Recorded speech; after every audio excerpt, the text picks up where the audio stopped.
የአሁኑ መግለጫ ግን በሚኒስትሪ ኦፍ ኢንፎርሜሽን ነው በእነሱ የሚኒስትሪ ኦፍ ኢንፎርሜሽን በእነሱ በኩል የወጣ ነው እና በትምህርት ሚኒስቴርም በኩል የወጣ መግለጫ ነው። ያንን የፕሬዚዳንት ኢሳያስ አፈወርቂን ንግግር በደንብ የሚያብራራ ተብሎ ነው እንግዲህ የቀረበው ማለት ነው እና አጠቃላይ ስለ ኢትዮጵያ ሁኔታ ነው የሚያነሳው። ኢትዮጵያ መስቀለኛ መንገድ ላይ ነች። ኢትዮጵያ ውስጥ በጣም ትልቅ ችግር ተፈጥሯል። ያ ችግር ኤርትራን በጣም እያሳሰባት ነው ያለው። ተቃዋሚዎች ሁሉ ይህንን መንግስት በትጥቅ ነው ማፍረስ ያለብን ብለው ሁሉም የትጥቅ አማራጭን የመረጡበት ሁኔታ ነው ያለው። ኢትዮጵያ ትልቅ ሀገር እንደመሆኗ ቀጠናው መሀል ላይም ደግሞ እንደመሆኗ ጭምር እዛ ያለው ችግር ለቀጠናውም ለኤርትራም ጭምር ያሳስባታል። በዛ ላይ ደግሞ ያለው መንግስት ብልሃት፣ ስክነት የሌለው አይነት መንግስት ነው። እንዲህ አይነት ነገሮች በአዲስ አበባ ዙሪያ ብቻ ነው ታጥሮ ያለው። ሌሎቹን አካባቢዎች ታጣቂዎች ናቸው የያዟቸው፣ የተቆጣጠሯቸው፣ የሚያስተዳድሯቸው የሚል አይነት መግለጫ አውጥተዋል። ይሄ ለኔ የፕሬዝዳንት ኢሳያስ አፈወርቂ አስተዳደር ያለበትን ጭንቀት የሚያሳይ መግለጫ አድርጌ ነው የወሰድኩት። ያለበትን ጭንቀት ለመጨነቅ የሚያበቁት ምክንያቶች አሉ፣ በኋላ ላይ የምነግራችሁ። ግን በድጋሚ እንዲህ አይነት መግለጫ ማውጣት ያስፈለገበት ምክንያት ከጭንቀት ካልሆነ በስተቀር ሌላ ምንም ሊሆን አይችልም።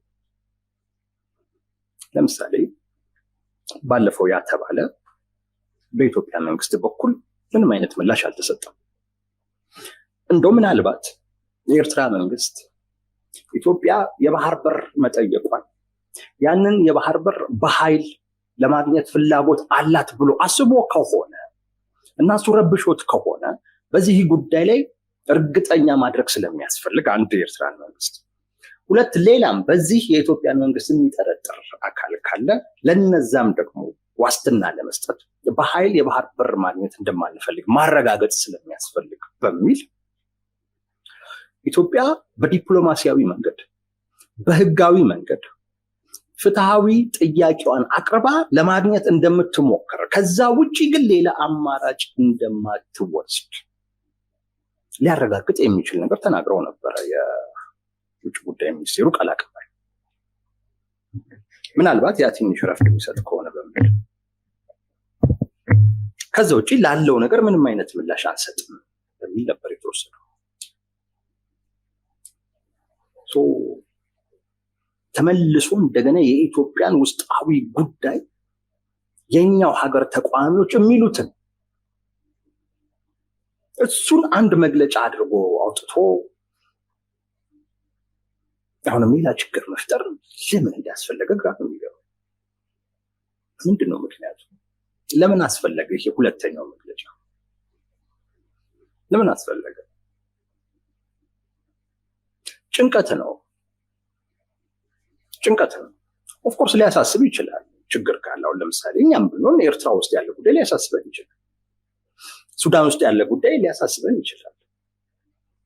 ያ ግን እዛ ሀገር ውስጥ ካለ መንግስት ጋር ተነጋግረህ ወይም እዛ ያለውን መንግስት በዲፕሎማሲያዊ አይነት መንገድ ወይም እንደ ጎረቤት የሚጠበቅብህን ሰላምን፣ መረጋጋትን ሊያመጣ የሚችል እገዛ በእነሱ ፈቃድ አድርገህ ራስን ከስጋት ለማውጣት ልትሞክር ትችላለህ እንጂ እንደገና የኢትዮጵያን መንግስት እንዲህ ነው ማለት ምን እንዳስፈለገ አይገባኝም።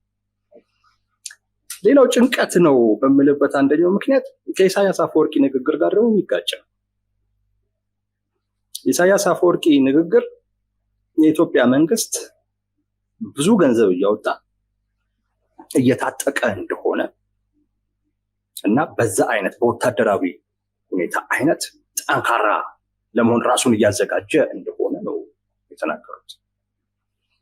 ይሄኛው ግን በአዲስ አበባ ዙሪያ ብቻ ታጥሮ ያለ፣ ሌላውን አካባቢ በሙሉ ታጣቂዎች የሚያስተዳድሩት ነው ያለው። እንደዛ ከሆነ ስለዚህ መንግስት ተከታታይ መግለጫዎች ማውጣት እና ራስን ነገረኛ አድርጎ በዓለም አደባባይ ፊት ማቅረብ ለምንድን ነው ያስፈልገው? ለእንደዚህ አይነት ደካማ ለሚባል አይነት መንግስት ከአገሪቱ ዋና ከተማ ከአዲስ አበባ ውጪ መንቀሳቀስ የማይችል በዛ ብቻ ታጥሮ ያለ መንግስት በኤርትራው ፕሬዝዳንት በአደባባይ እንደዚሁም በሚኒስትሮቻቸው በኩል ሁሉ መግለጫ ይገባዋል ወይ ነው? መግለጫ ይገባዋል ወይ? አንድ ኢሳያስ አፈወርቂ ጠንካራ ነው፣ ራሱን እያደራጀ ነው የሚል ነገር ነው። እነዚህ ደካማ ነው ነው የሚሉት። እሱ ራሱ አንድ የሚጋጭ ነገር ነው። ሁለት ደካማም ነው ደግሞ ከተባለ ይገባዋል። ዚስማች መግለጫ በመግለጫ መስጠት ምን ያስፈልጋል? ለኔ ጭንቀት ነው። ወንጀል እንደሆነ ያውቁታል። በሌላ ሀገር ውስጥ ጉዳይ ላይ በዚህ መጠን ገብቶ አስተያየት መስጠት ከወረራ እኩል ነው። በነገራችን ላይ በዚህ መግለጫ ውስጥ የፕሬዝዳንት ኢሳያስ አስተዳደር በግልጽ ከታጣቂዎች ጎን መሆኑን ያረጋግጣል። ይሄ ከወረራ እኩል ነው። የሀገርን ሉዓላዊነት ከመዳፈር እኩል ነው። በዓለም አደባባይ የሚያስወግዝ ነው። ደካማ ለሚሉት መንግስት ራስን ዓለም ፊት በዚህ ደረጃ መግለጥ ለምንድን ነው የሚያስፈልገው? በጣም መጠየቅ የሚያስፈልገው ነገር እሱ ነው። ለምን ራሳቸውን እንደዚህ ገለጡ? የሰው ሀገር ሉዓላዊነት እየተዳፈሩ እንደሆነ ለምን ለዓለም ሁሉ መናገር ፈለጉ? ጭንቀት ካልሆነ በስተቀር ጭንቀት ነው። ሶስት ጉዳዮች የኤርትራ መንግስት ያስጨንቋል። በእኔ አስተያየት ሶስት ነገሮች፣ ከዛም በላይ እናንተ ልጨምሩበት ይችላላችሁ፣ ወይም ሌሎችም ሰዎች ሊጨምሩበት ይችላሉ። እኔ ግን አንድ ሶስት ነገሮችን መናገር ይችላል። አንደኛውና ዋነኛው ኢትዮጵያ የባህር በር ጥያቄ ማንሳቷ። አንዱና ዋነኛው የኤርትራን መንግስት የሚያስጨንቀው ጉዳይ ኢትዮጵያ የባህር በር ያስፈልገኛል ካለች መጀመሪያው የሚጨነቀው ሀገር ኤርትራ ነው። ኢትዮጵያ ወደብ አይደለም የጠየቀችው፣ አክሰስ ቱ ዘ ሲ አይደለም የጠየቀችው። የባህር በር የማን? የራሷ ራሷ የምታስተዳድረው ራሷ የምትወስንበት።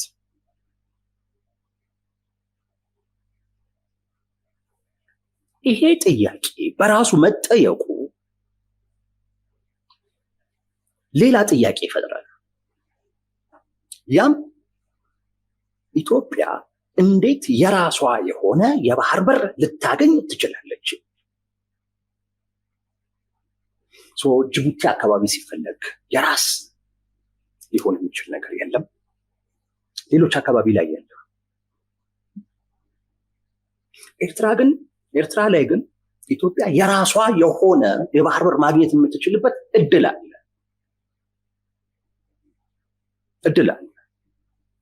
በታሪክ ስትጠቀማቸው ስታስተዳድራቸው የነበሩ የባህር በሮች አሉ፣ የባህር ዳርቻዎች አሉ። አንዱ የባህር በር ይገባኛል ብሎ የሚጠይቅ አካል ይሄ አይነት ታሪክ አለው ወይ የሚለው ነገር ይታያል። ይጠቀም የነበረው የባህር በር የራሱ የነበረ ራሱ ያስተዳድረው የነበረ አንዱ የሚታየው ነገር ይሄ ነው። ሁለተኛ ይሄንን በታሪክ ባለቤት የነበርነውን የባህር በር ያጣንበት ሂደት ተገቢ ነው፣ ፍትሃዊ ነው፣ ህጋዊ ነው? እሱ ይታያል።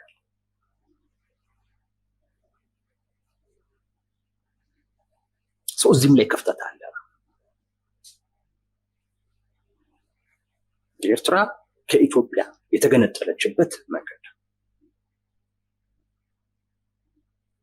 ህጋዊ አልነበረም። ኢትዮጵያ ጥቅሟን የሚያስጠብቅላት ወይም የኢትዮጵያን ጥቅም ኢብን የሀብት ክፍፍል አልተደረገም።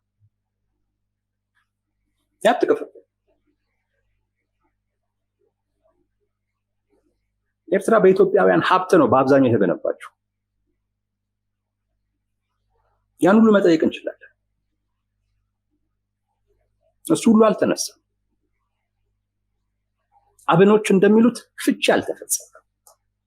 ስቲል መብት አለ፣ ስቲል ጥቅም አለ። ያውቁታል።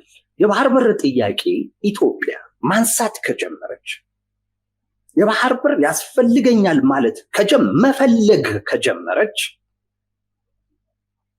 ይሄ ጥያቄ ሄዶ ሄዶ ሄዶ ኤርትራ ከኢትዮጵያ የተገነጠለችበትን ሂደት ጥያቄ ውስጥ መክተት ይጀምራል።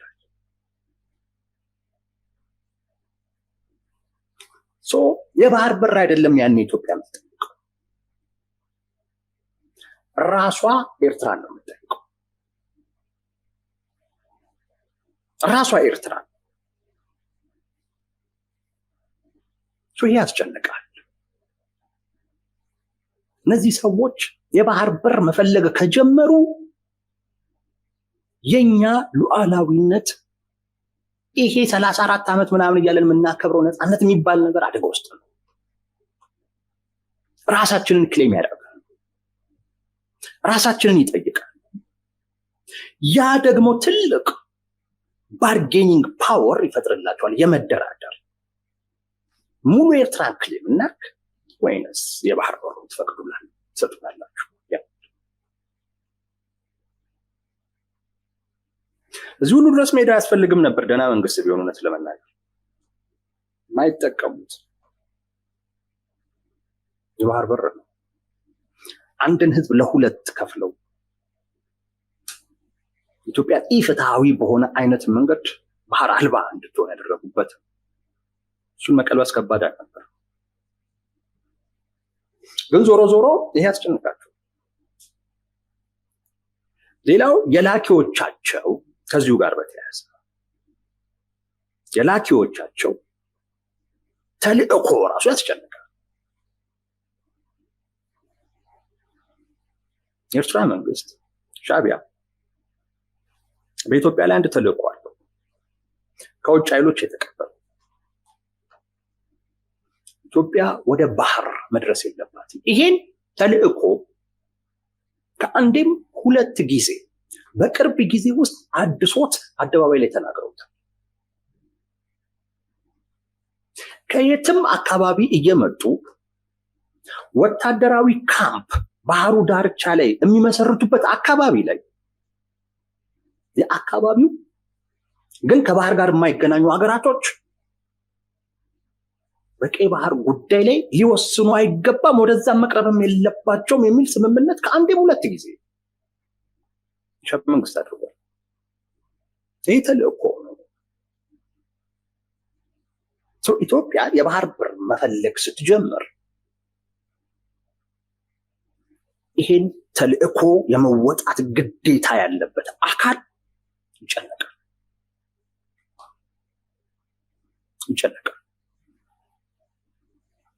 አንዱ የሚያስጨንቀው ይሄ ነው። አንዱና ዋነኛው ለዛ ነው በተከታታይ መግለጫ ሲያወጣ ምንሰው ይቀጥላል። ግን በመግለጫ ብቻም አልቆመም፣ መጣበታል። ሁለት ጭንቀቱን በጣም ያናረው ጉዳይ ደግሞ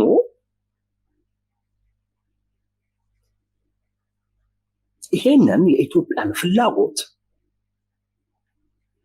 ዓለም ገዛው።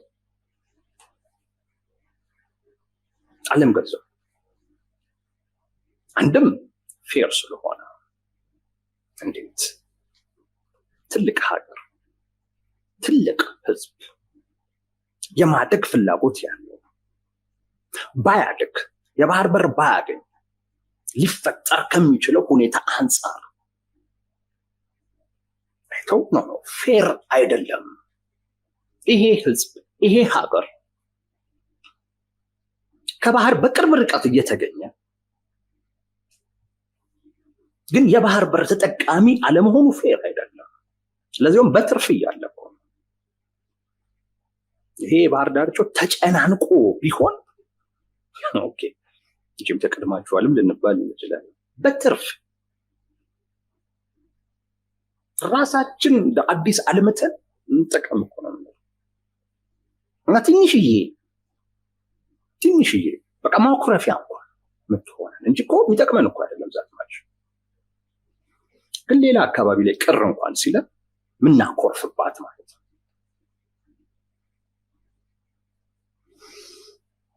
እና ፌር አይደለም አለ ዓለም። ኖ ፌር አይደለም፣ ማግኘት አለባቸው። እንዴት እንደዚህ ይህን ያህል ትልቅ ሀገር ለዚያውም ለስንት ጊዜ ያህል የባህር በር ሲጠቀም የነበረ ከባህር አልፎ የነበረ ስልጣኔ የነበረው ሀገርና ህዝብ ላንድ ሎክድ ሆኖ ከባህር በትንሽ ኪሎ ሜትሮች ርቆ ባህር እየናፈቀው እንዴት ይኖራል? ባህር ባለማግኘት እንዴት ህልውና ወደ ውስጥ ሊወድቅ ይገባል? ይሄ ፌር አይደለም አለ ዓለም። ገዛው አንድ በዚህ ምክንያት አንድ። ሁለተኛ ኢትዮጵያ ወደ ባህር ብትጠጋና የባህር በር ብታገኝ እዚህ አካባቢ ላይ ጥቅም አለን ብለው የሚያስቡ እና ኢትዮጵያ እዛ አካባቢ ላይ የባህር በር ብታገኝ የበለጠ ይጠቅመናል ከኢትዮጵያ ጋር ጥሩ ግንኙነትና ወዳጅነት ስላለ ብለው የሚያስቡ ከጥቅማቸው አንፃር አይተው ኢትዮጵያ ማግኘት አለባት። ማግኘት አለባት ብቻ አይደለም፣ ሌሎችም ይህን ሀሳብ እንዲቀበሉት ሁሉ እየሰሩ እንደሆነ ነው የሚሰማው። 3 ከስጋት አኳያ ወቅታዊው ሁኔታ ነው እዚህ አካባቢ ላይ አንድ ሁነኛ ሰላምን ማረጋጋትን ሊያመጣ የሚገባ ኃይል መምጣት አለበት እንዲሉ አድርጓቸዋል። የነ ሁቲ እንቅስቃሴ የመን ላይ አንድ ወሳኝ ኃይል ሰላምን መረጋጋትን በማምጣት ረገድ ጥሩ ልምድና ተሞክሮ አቅም ያለው አካል ወደዚህ አካባቢ መምጣት መጠጋት አለበት። እሱ ባለመሆኑ ምክንያት እንደዚህ አይነት ችግር ውስጥ ገብተናል። 1 2 ኢትዮጵያ የባህር በር ባታገኝ ሊፈጠር የሚችለው ችግር ኢትዮጵያ ውስጥ ብቻ የሚቆም ኮንቴን የሚደረግ አይደለም። ቀጠናውን ሲያልፍ አህጉሩን ሲያልፍ ዓለም አቀፉን ማህበረሰብ ሊያሳስብ የሚችል ጉዳይ ነው። ነገሩ እዛ ደረጃ ላይ ከመድረሱ በፊት እና መቋቋም የማንችለው የደህንነት ስጋት ከመሆኑ በፊት ትርፍ ስላለ የባህር በር ማግኘት የሚችሉበት ሁኔታ መፈጠር አለበት በሚል ምክንያት ዓለም ገዛው። ለዛ ነው ፕሬዝዳንት ኢሳያስ አፈወርቂ አደባባይ ላይ ወጥተው ተላላኪ ነው የባህር በር ናይ ለሚለው የእሱ አጀንዳ አይደለም የሌሎች ነው ያሉት። ወደው አይደለም፣ ሌሎች ይህን አጀንዳ ስለገዙት እና ከእናንተ ጎን ነን ስላሉ ይሄ አስጨንቋል።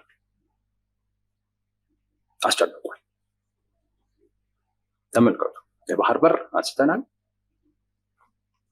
በቂ ሊባል የሚችል ዲፕሎማሲያዊ ድጋፍ አግኝተናል። ይሄ ሁሉ ደግሞ ሆኖ የኢትዮጵያ መንግስት ምን እያሰበ ደግሞ እንደሆነ አሁን አይታወቅም። ጸጥ ብሏል፣ አድብቷል። የኢትዮጵያ መንግስት እንዲያወራ ከኤርትራም ከውስጥም ከኢትዮጵያም አጀንዳዎች ይሰጣል። ቢያንስ ከኤርትራ ጋር ባለው ጉዳይ ላይ ምንድነው እያሰበ ያለው? የኤርትራ መንግስት ያያል ወታደራዊ ዝግጅቶች፣ ኢትዮጵያ መንግስት ራሱን ሲያጠናክር ይታያል። ግን ምንድነው እያሰበ ያለው? ምን ሊያደርግ ነው? መቼ ነው የሚያደርገው የሚለው እንኳን ሌሎቻችን አይደለንም ራሱ የጠቅላይ ሚኒስትሩ አስተዳደር ውስጥ ያለ ሰው እንኳን አያውቅም። ጸጥ ያለ አጀንዳ ለመስጠት ይሞከራል፣ ንቅንቅ የለም። ወደዛ ሲጠመድ አይታይም፣ ወደዛ ሲሄድ አይታይም። የሆነ ጥሞና ውስጥ ነው የሚመስለው። የሆነ ድንገት የሆነ አይነት እርምጃ የሚወስድ አካል ነው የሚመስለው። በተለይ ያ መግለጫ ማነው የፕሬዚዳንቱ ንግግር ከተነገረ በኋላ የኢትዮጵያ መንግስት ምንም አለማለቱ በጣም ሲጠበቅ ስለነበር ዝምታ ነው መልሴ ማለቱ አስጨንቋል፣ በጣም አስጨንቋል። ራሱን ገልጦበታል። ስሜታቸውን ረብሾታል። እሱ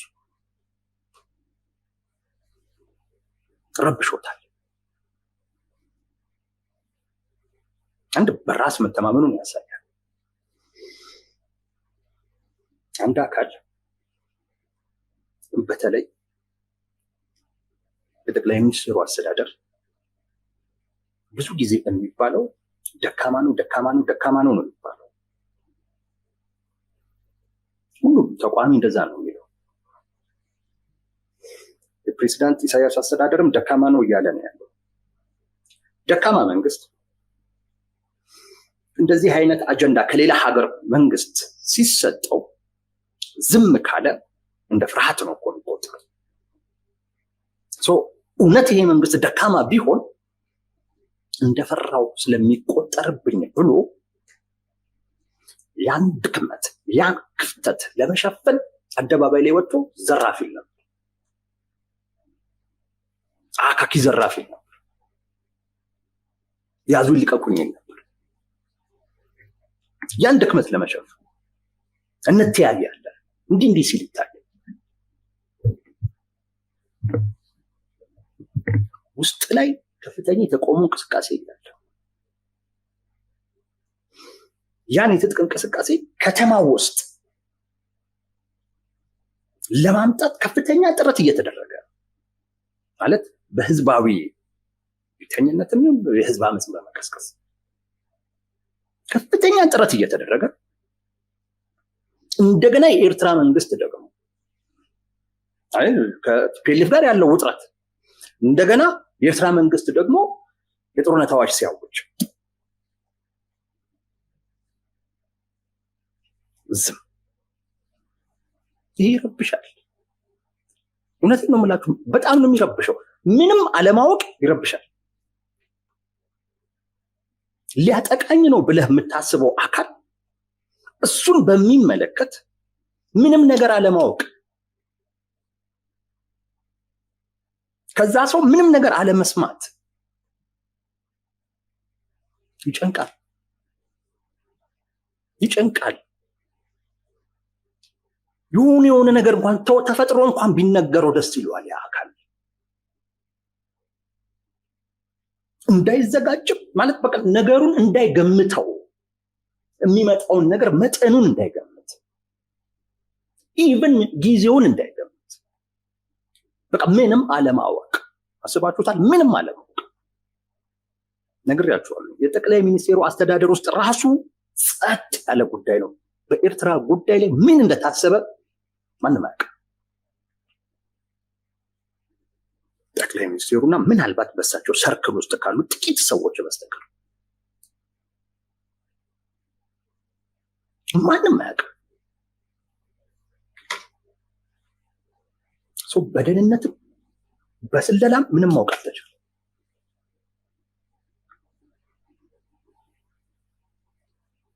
እናጫቋቸዋል። ለዛ ነው ደጋግሞ መግለጫ የሚያወጡት። መውጣት ብቻ እኮ አይደለም፣ ተጨንቀው ተላላኪዎቻቸውን ሁሉን ያስጨነቁት። ተላላኪዎቻቸውን ሁሉን ያስጨነቁት። ተላላኪ የምላችሁ ሻዕቢያ ተላላኪ ማለት ነው። ኢትዮጵያ ውስጥ አሁን ተቋሚ የለም፣ ተሰብስቦ ነው የገባው። ተቋሚ የለም፣ እንዳትሸወዱ። አንድ የተረፈ ስሙ ሊጠቀስለት የሚችል ተቋሚ የለም። ወዶም ይሁን ሳይወድ በግዱ ጠቅልሎ ገብቷል። ሻዕቢያን ቢጠላ ግን ለህወሓት ካለው ፍቅር አኳያ፣ ሻዕቢያን ቢጠላ ግን ለፋኖ ካለው ፍቅር አኳያ፣ ሻዕቢያን ቢጠላም ለብልጽግና ካለው ጥላቻ አኳያ ወዶም ሳይሆን በግዱ የሚያደርገው እንቅስቃሴ የሻዕቢያን ፍላጎት በሻዕቢያ ፍላጎት የሚወሰን ለሻዕቢያ ፍላጎት የሚመች እንዲሆን ወስኖ ጠቅልሎ ገብቷል። ለስም ስሙ ሊጠቀስለት የሚችል አንድ ሰው የለም። ተላላኪ ሆኗል። ሁሉም የሻዕቢያ ተላላኪ ሆኗል። ዋናዎቹን ተላላኪዎቹን ያስጨንቃል፣ እነሱ የራሳቸውን ያስጨንቃል። ህወሓት አጀንዳ ተሰጥቶታል። አስጨንቅ፣ ይሄ መንግስት እንዲያወራ አድርግ፣ በውስጣዊ ጉዳይ ጥመዱት፣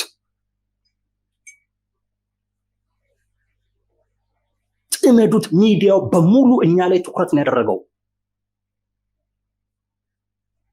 ሚዲያው አሁን ላይ ሙሉ በሙሉ የኢትዮጵያ መንግስት ላይ ማተኮር አለበት። ያ ደግሞ ሊሆን የሚችለው ሲተነፈስ ነው።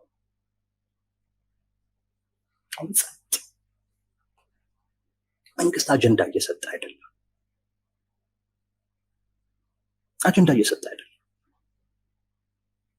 እና ሚዲያው በሙሉ ቲፒኤልኤፍ ላይ ሻዕቢያ ላይ ምናምን ያተኮረ ነው። ይህን ትኩረት አልወደዱትም።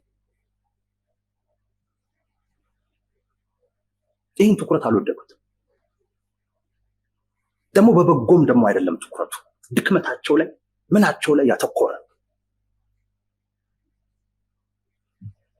ሰው ተቃዋሚ የለም። ሁሉም ሊላላክ ገብቷል። ሻዕቢያን ቢጠላም ሊላላክ ገብቷል። እና ሁሉም አይነት ትግል ላይ ሁሉም አካል መሳተፍ አለበት። ሰላማዊ ነኝ የትጥቅ ትግል ነው ማምነው የሚባል ነገር የለም። ሰላማዊ ታጋይ ነኝ የሚለው የትጥቅ ትግል ነው የምታገለው የሚለው አንድ ላይ መታየት አለበት። አንድ ላይ መስራት አለበት። ቅንጦት ላይ አይደለንም። አሁን ነው ሰላማዊ ትግል ትጥቅ ትግል እያለ በሁሉም በኤኒ ሚንስ ይሄን መንግስት በራሱ አጀንዳ መጥመድ የሚቻልበትን ነገር ፍጠዋል። በራሱ አጀንዳ ካልተጠመደ በስተቀር እኔ ጋር ትኩረት ማድረጉ አደጋ አለው። ክፍተትም አለ፣ ጉድለትም አለ፣ እዛ እርጅናም አለ።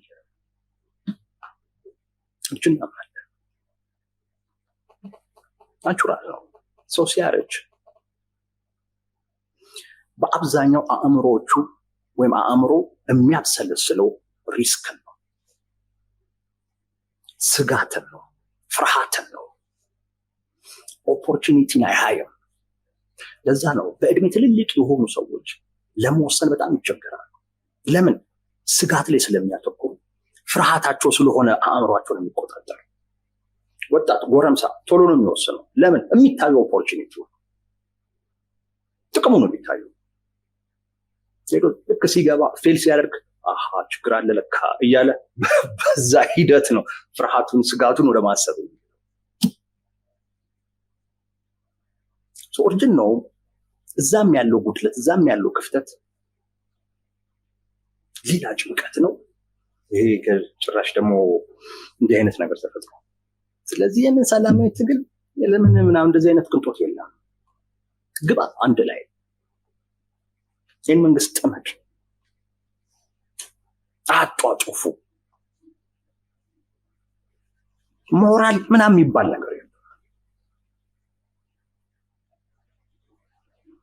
ስለዚህ ጤና ጣቢያ ባለሙያዎች ተንቀሳቀሱ ሲባል ከሞራል አንጻር ምናምን አይታይም። በቃ መንግስት ነው ተጠየቅ፣ መንግስት ነው። የደሞዝ ጥያቄ የፖለቲካ ነው። ምንም ደሞዝ ከፖለቲካ ጋር ይያያዛል። ሁሉም ነገር መንግስት ላይ ማግኘት ሰዎቹ የደሞዝ ጥያቄ ነው። እንዴት እንደሆነ አላውቅም እሱ ነገር። እኔ ግን እሱም በሚመለከት አንድ ለታሪክ ሊቀመጥ ይችል ፕሮግራም ሰርቻለሁ። ብዙዎች እንዳልወደዱት አውቃለሁ። እኔ ከወደድኩት ይበቃል እና እንደዛ ገብቷል። ትጥቅጥቅልም ምናምን ተቀናጅቶ አሁን በኤኒ ሚንስ መንግስትን መጣል ያስፈልጋል ወደሚል አቋም ይህ አቅጣጫ ተሰጥቷል። ሁሉም ሚዲያ መንግስት ላይ ማተኮር አለበት። ሁሉም ሚዲያ መንግስት ላይ እንዲያተኮር እንቅስቃሴዎች ተደርጓል። ከዛ ውጭ ዋናው የኢትዮጵያ ጠላት ኢትዮጵያን ለማፍረስ እየሰራ ያለው በኦሮሞማ የሚመራው ብልጽግና እንጂ ሻዕቢያ አይደለም። ይሄን ተናገሩት። ትኩረቱ ብልጽግና ላይ፣ ሻዕቢያ እንደውም ምን ሊል ሀገር ሊታደግ እንደመጣ አሳምኑ ተብሏል። እና አንዳንዶች ጀምረውታል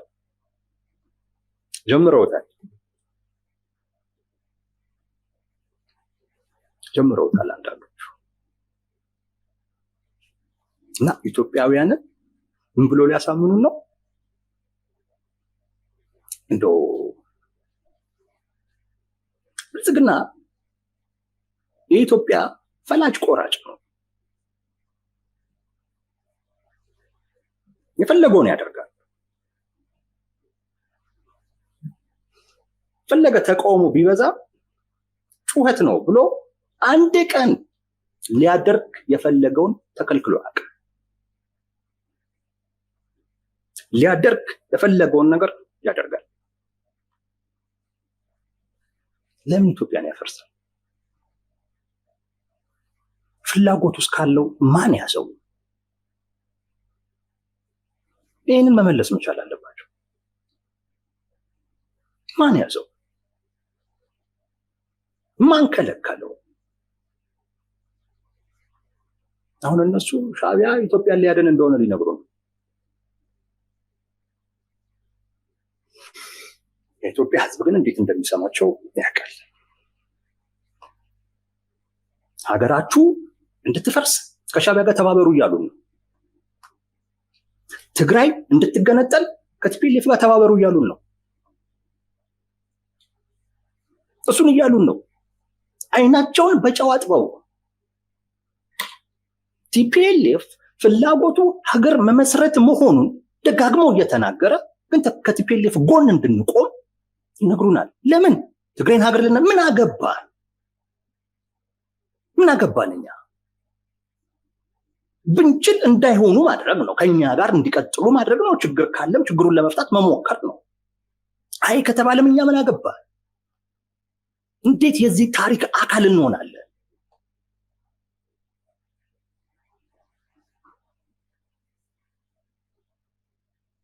እንዴት ነው ከነ ዶክተር ደብረጽዮን ጋር ሰው እንዴት ነው የሚሆነው? ግልጽ እኮ ነው ፍላጎታቸው፣ ግልጽ እኮ ነው አላማቸው። እና እነዚህ ሰዎች ለትግራይ ህዝብ እንደሚያስቡ፣ እነዚህ ሰዎች ስለ ኢትዮጵያ እንደሚያስቡ ይነግሩናል እና እንድናምናቸው ይጠብቃሉ።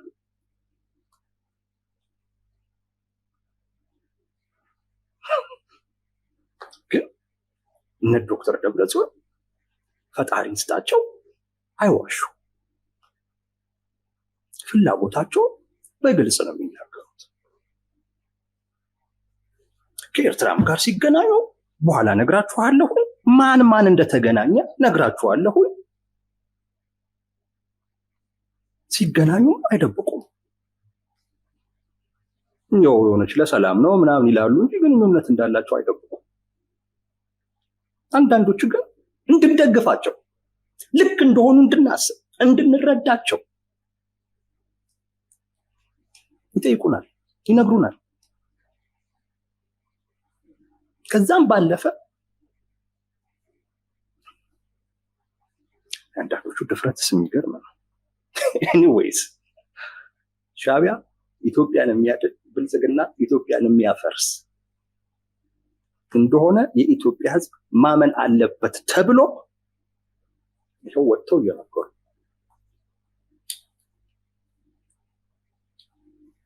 ከሻዕቢያ ጋር የሚሰራው ቲፒኤልኤፍ ደግፉት አልከን ማለት ሻዕቢያን ደግፉ አልከ ማለት ነው። ለዛ ነው ጠቅልሎ ገብቷል እምላችሁ። ሁሉም ጠቅልሎ ገብቷል። አንዱም ተቋሚ ማለለበት አንዱ ምክንያትና ተላላኪ የምለው እያንዳንዱ ከህዝብ ጋር የተያያዘ አጀንዳ ነው።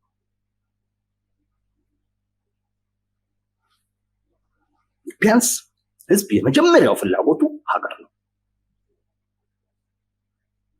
ሀገር ሲኖር ነው ሌላውም ነገር የሚኖረው። ሀገር ሲኖር ነው እንደ ሰው መከበር ያለው። ሀገር ከሌለ እንደ ሰው መከበር የለም። አሜሪካ ብቻ ሆነ አትየው፣ አውሮፓ ብቻ ሆነ አትየው። እዛም እንደሌለ እናውቃለን። ውጣ ሌላ ቦታ፣ እንደ ሀገር መከበሪያ የለም። ምንም ነገር ሀገር ላይ ነው። ምንም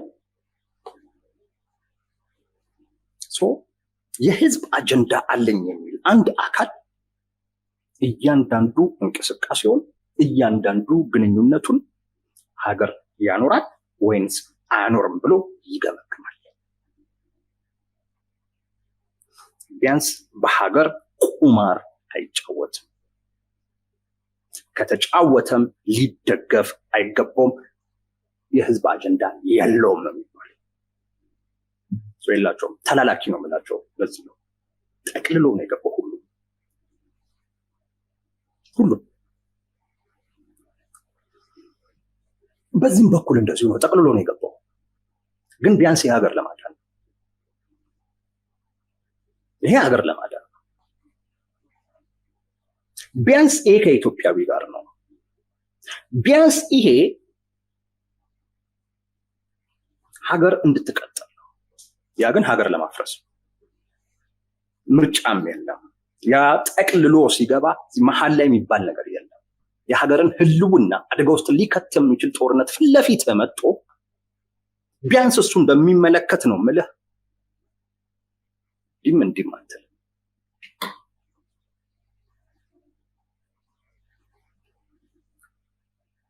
እንዲም አትል። ከሀገር ጋር አለመቆም ምን አይነት ዋጋ እንዳስከፈለን አይተነዋል። እነሱ ግንቦት ሃያን ሲያከብሩ ግንቦት ሃያን ያመጣ ነው እኛና ኤርትራውያን አንድ ሆነን ነው ደርግን እንዲያርገን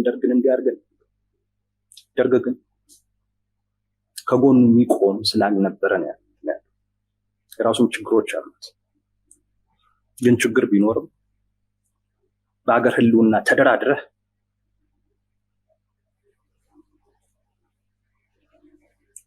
ማድረግ ያለብን መወጣት ያለብን አለመወጣት ይኸው ኢትዮጵያ ዛሬ የባህር በር ጠያቂ እንድትሆን አድርጓታል። የባህር በር በመፈለጓ እንድትሸማቀቅ የሆነችው ለዛ ነው። ያን አይነት ስህተት መድገም አያስፈልግም። ለመገንጠል የሚፈልጉ አካላቶችን መደገፍ ትክክል ሆኖ ያን መስመር ለማስያዝ አሊያም ኢትዮጵያን ደግሞ ለመታደግ የሚደረግ እንቅስቃሴ ሊኮነን አይችልም። በታሪክ የቱ እንደሚያኮራ በታሪክ የቱ እንደሚያስጠይቅ ችግር የለም፣ እናየዋል።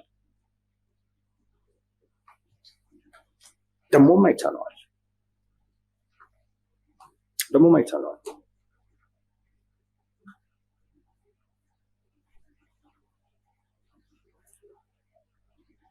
በኢህአዴግ አመራር ውስጥ ያለው ትውልድ እኮ መንግስቱ ኃይለማርያምን ናፋቂ ትውልድ እኮ። ለምን መንግስቱ ኃይለማርያም ናና እያለ ሲዘምርለት እኮ ነበር መሪዎቹ ፊት። የሀገር ጥቅም ስለገባው ነው። አንድ የመሆን ጥቅም ስለገባው ነው።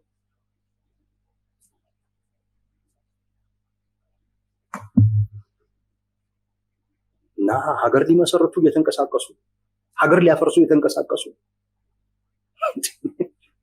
በየትኛውም አይነት መንገድ እሱን መቋቋምማ ትክክል ነው። ከታሪክ አኳያ የሚያኮራ ድርጊት።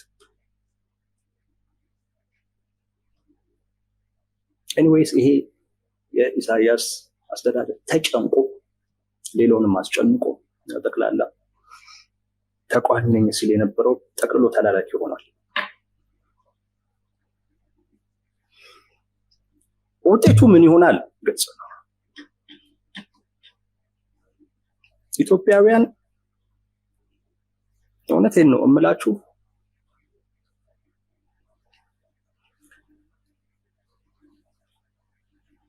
ኢትዮጵያ ከፊት ለፊቷ የሚመጣውን ነገር ትወጣለች ማለት ይሄ ከመለኮታዊ ነገር ጋር ምናምን ያያይዤ ከትንቢት ጋር ምናምን ያያይዤ አይደለም። እውነቴን ነው የምላችሁ ኢትዮጵያ ትወጣለች። መወጣት የሚያስችል ጥሩ ውስጣዊ አቅም አለ፣ ኦፖርቹኒቲም አለ። በዚህ ብዙም ስጋት አይግባችሁ ልል ፈልጌ ነው። ተጨንቀው እያስጨነቁ ያሉ አካላቶች ራሱ ጭንቀታቸው ጠልፎ ይጥላቸዋል። ራሱ ጭንቀታቸው ጠልፎ ይጥላቸዋል። ከዛ በኋላ አንገቱን ቀና አድርጎ የሚንቀሳቀሰው ማን እንደሆነ እናያለን።